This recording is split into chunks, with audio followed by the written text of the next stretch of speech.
dan nanti setelah kami terima hasil lengkap daripada abu-abu jawabannya serta referensinya, insya Allah oleh panitia akan memberikan kepada para jemaah baik berbentuk soft copy maupun hard copy.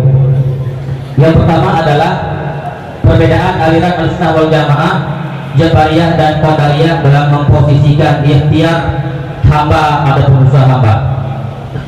Perselisihan bukan saja pada agama tetapi juga pada dunia, sehingga dalam hadis dijelaskan terpecah menjadi 73 golongan. Jabariyah yaitu kaum yang memiliki etikat bahwa manusia tidak memiliki daya, yaitu perbuatan manusia terpaksa pun majbur. Pimpinannya itu Jaham bin Safwan. Mereka mengumpamakan manusia laksana kapas yang berterbangan. Firqah Jabariyah disebut juga dengan kelompok Jaham. Yang kedua Qadariyah, yaitu memiliki pandangan bahwa manusia memiliki kuasa perbuatan dan kehendaknya sendiri. Serta yang ketiga yaitu Ahlussunnah wal Jamaah ataupun disingkat dengan Aswaja, yaitu memiliki bahwa perbuatan manusia merupakan ciptaan Allah. Semua perbuatan manusia Allah yang kendali, serta tidak memberikan taksir ataupun memberi bekas. Ini yang disampaikan oleh Yang Mulia Abi Lung Amin. Kemudian yang kedua adalah bagaimanakah hukum leasing dan jual beli dengan cara kredit ataupun angsuran. Leasing berasal dari bahasa Inggris yang artinya menyewakan atau sewa guna usaha. Bahasa Arabnya yaitu ijarah al-muqtaniyah bitamlik. Hukumnya khilaf ulama. Ada yang mengatakan boleh, tidak boleh, dan boleh bersyarat. Sedangkan fatwa MUI menyatakan bahwa hukumnya adalah boleh. Sedangkan jual beli kredit yaitu boleh dengan catatan tidak ada dualisme harga, yaitu jika kontan sekian dan jika kredit sekian. Kemudian bagaimanakah hukum umrah dengan cara kredit? Jawabannya adalah boleh dengan catatan juga tidak ada dualisme harga. Hukum menerima dan melakukan transaksi menggunakan uang haram. Jika bertransaksi dengan barang atau suatu yang tidak diketahui halal haramnya, maka hukumnya adalah boleh. Tetapi jika diyakini bahwa barang itu merupakan barang haram, maka tidak boleh karena barang haram itu tidak dimiliki ataupun tidak ditamlik. Kemudian selanjutnya, bagaimanakah hukum melakukan umrah sebelum melakukan ibadah haji atau belum ONH? Hubungan umrah dan haji adalah satu paket. Jika haji hukumnya telah wajib, maka umrah pula hukumnya wajib. Istita'ah atau kemampuan seorang untuk berhaji ada dua, yaitu zat atau bekal belanja dan rahilah ataupun kendaraan. Dalam hal tersebut ada dua syarat.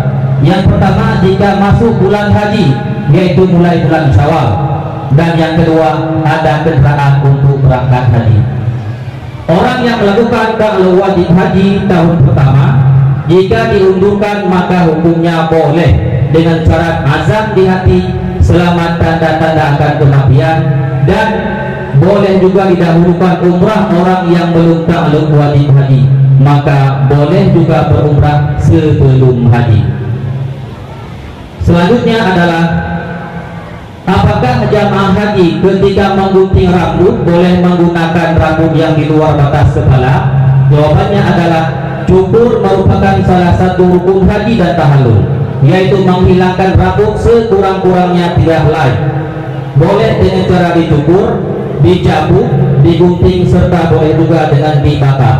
Dalam hal ini, cukur ini boleh rambut yang keluar dari batas kepala. Selanjutnya, apabila suami istri menikah secara sirri, yaitu tidak tercatat di KUA, kemanakah istri tersebut ataupun suami tersebut melakukan gugatan fasakh? Pernikahan yang tidak tercatat di KUA tetap sah dengan catatan lengkap syarat-syarat pernikahan tersebut. Gugatan fasakh nikah tersebut adalah mesti ditangani oleh pemerintah, dalam hal ini kepada hakim ataupun kepada qadhi, dan diberikan hak isbat nikah, dan setelah itu wajib melengkapi persyaratan daripada fasakh. Isbat nikah yaitu menetapkan ketetapan bahwa sudah terjadi pernikahan yang sah antara mereka berdua, dan dalam hal ini tidak boleh digugat, tidak boleh gugat kepada pihak lain selain daripada pemerintah. Dan jika benar-benar tidak ada jalan untuk gugat kepada pemerintah, barulah boleh ditahkim kepada ulama-ulama yang sudah diakui keilmuannya dan akan diajari tentang hal ihwal daripada tahkim. Selanjutnya adalah bagaimanakah hukum imam kampung mengambil hak amil pada harta zakat. Imam kampung dan ditugaskan sebagai amil. Jika bekerja sebagai amil, maka amil bisa diambil kadar upah pasaran. Jika pun imam kampung ada gaji dari pemerintah, maka itu namanya ikramiyah. Adapun ihsaniyah tidak dinamakan sebagai gaji. Maka imam kampung boleh ambil hak kerja amil sesuai upah pasaran. Kemudian bagaimanakah hukumnya menerima cuan ataupun pendapatan dari membuat konten di media sosial seperti YouTube, TikTok dan lain sebagainya? Jawabannya adalah karena belum diketahui secara detail teknis dan mekanismenya, maka jawabannya masih tertawakuf ataupun pending. Soalnya adalah seseorang yang menyerahkan uang kepada panitia kurban untuk membeli binatang kurban dan menyembelihnya, bagaimanakah hukumnya dan termasuk kurban wajib ataupun kurban sunnah? Maka berdasarkan pemahaman teks kitab bahwa menyerahkan uang kepada panitia maka disebut akad wakalah. Jika syarat-syarat wakalah terpenuhi, maka hukumnya juga sah. Persoalannya adalah terjadi dua akad, yaitu wakalah dua dan wakalah untuk kurban, maka hukumnya adalah tetap sah walaupun dengan satu ucapan. Dan kurban itu tidak akan menjadi wajib walau sudah ditakyin karena masih dalam tanggungan. Adapun arisan kurban adalah uang yang telah disepakati dengan ketentuan tertentu, adalah hukumnya boleh.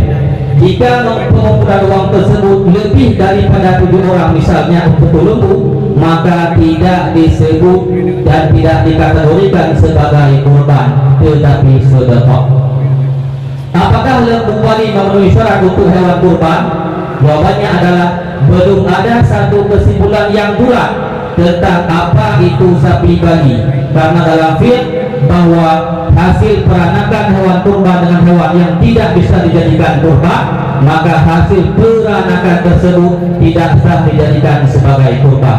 Maka untuk lebih kehati-hatian, maka disarankan jika berkurban untuk memilih hewan biasa adapun lembu kampung. Maka inilah yang dapat kami simpulkan secara detail, secara global. Insyaallah seperti yang kita sampaikan tadi, setelah beberapa hari nanti panitia akan memberikan hasil pembahasan ulama ini secara detail, baik secara soft copy maupun hard copy. Hadanallahu wa iyyakum ajma'in. Assalamualaikum warahmatullahi wabarakatuh.